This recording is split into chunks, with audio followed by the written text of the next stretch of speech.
So, last video was really long. This one won't be though. So I bought another Code Recollection, a physical copy even. Honestly, while the game is great, I think the box art is some of the best and the artsiest I've seen in a while. Ashley is crying while memories, barely visible, pop in her head like photographs. It's angsty, it's moody, and unlike a ton of other video game box arts I've seen recently. So might as well make an entire video on modern video game box arts I like.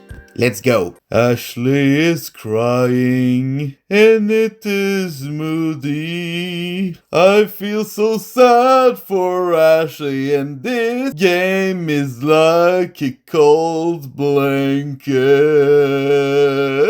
I don't even remember what this song was supposed to parody.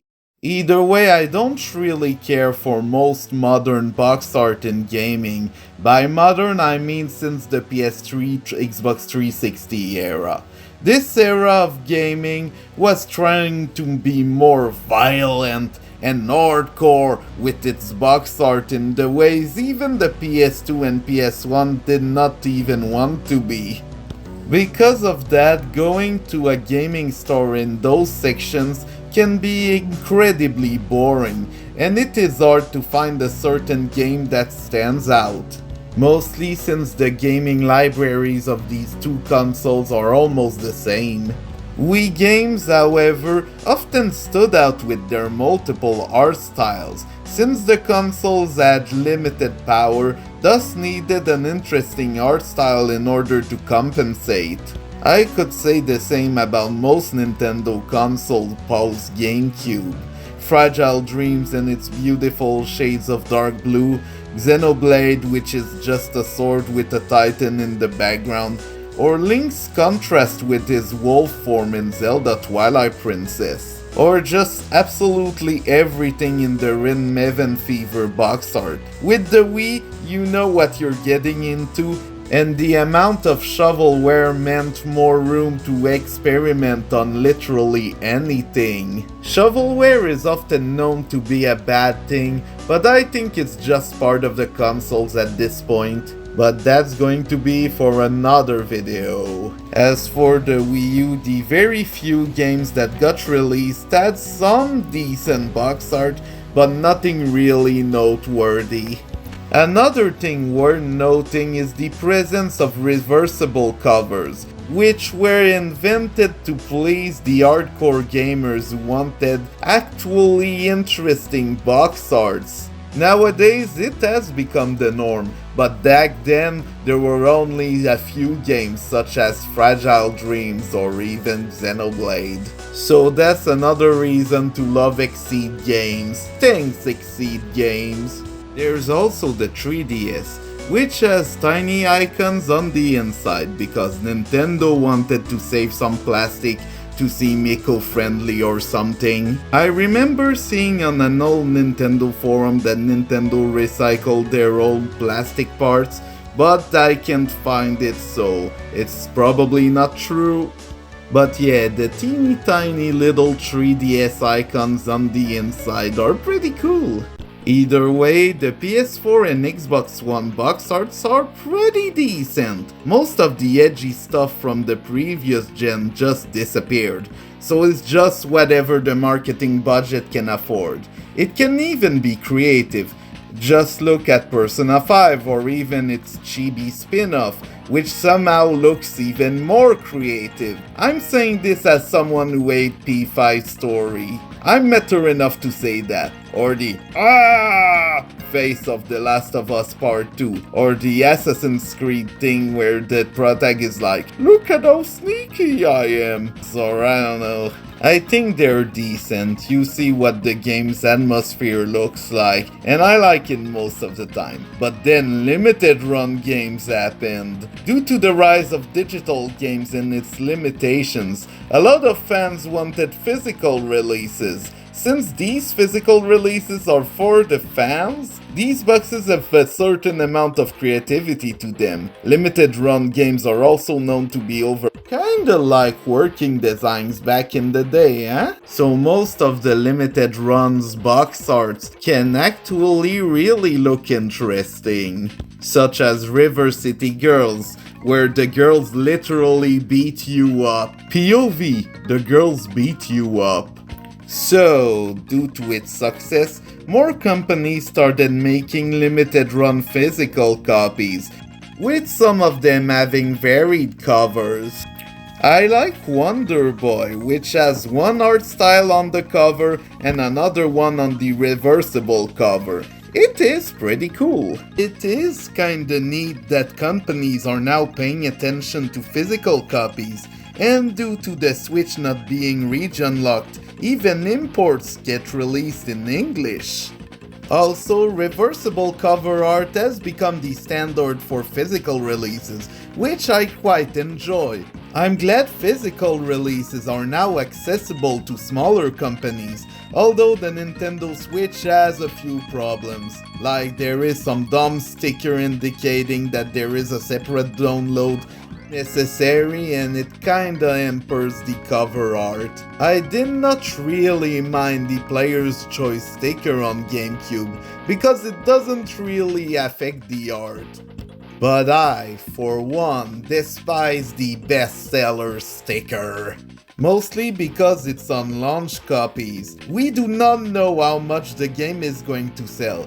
This is Nintendo giving themselves an award to show how special they are. Mostly because the GameCube did not sell well, so that's dumb. So the phenomenon of annoying stickers was not from yesterday. I would rather have the warning stuck on the top of the box, like with most player's choice games. I still think it's annoying that most of the developers could not include the entire game on a cartridge. Kinda shows how A. Companies do not want to compress stuff it doesn't make any money, and B. The Switch is very underpowered. But now enough of that trend, time to look at some box art I like. I enjoy Sonic Frontiers box art, but it's just Sonic on a rail. Sonic on a rail looks fine, but look at Sonic Forces box art. Heroes in the foreground, villains in the background, a clash between heroes and villains. It presents the very eerie atmosphere of the title very well, although I do not think the content of the game is as neat as the box art. ARMS is a neat fighting game that just has Ribbon Girl punching Springman. Springman might be suffering, but you know he's not out of the fight, judging by his eyebrows. Nice. WarioWare Get It Together fits its spun very well by having Wario struggling to balance on both Joy-Cons, but his pants get ripped off and you see his underwear, which is full of W's. This makes me laugh even harder considering what the internet has done to the W letter. I'm going to pretend that I'm on Twitter right now. W plus King plus Deserve plus Elon Musk sucks plus I hate this website. Yeah, I'm more used to seeing negativity on Twitter, just like in some YouTube comments. It's like L plus ratio plus scope plus loser plus you suck plus I don't know. Either way, there are other characters in the background, but Wario is the star and the punchline. I could talk about the way Wario has evolved to become more of a punchline character, but that's a whole video by itself. Also, the reversible cover is just Wario picking his nose. That's funny, I suppose. Well, the spin-off is very controversial for various, very understandable reasons. Ultra Despair Girls, Danganronpa and other episodes box art goes so hard. We only see the main character's shadows, while the weirdly fancy presentation is filled with monokumas. It truly feels like both a Danganronpa game as well as something else. Splatoon 2 and 3's reversible cover arts are also a delight to look at. It's to the point that I have bought a Splatoon art book because, you know, the art style is so gorgeous. Another third-person shooter I liked is Ratchet & Clank's reboot cover art. It looks fine, but it has the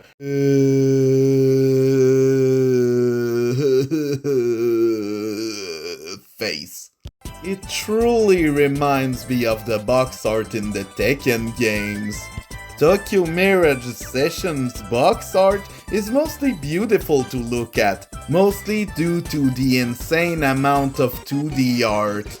I never really talked about Tokyo Mirage Session 2D art, but I think it has both style and grace, kinda like the modern Atelier games. Speaking of the Atelier games, Gus's box arts are always beautiful to look at. Although I absolutely love Atelier Risa's Trees box art, where she just hangs out with her friends, which, compared to other box arts that really try to sell you the game, is a 10 out of 10. This is peak box art.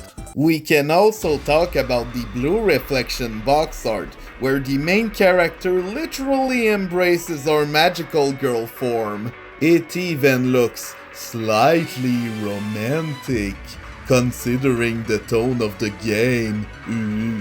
So it's the Onceler's self-cest in video game form.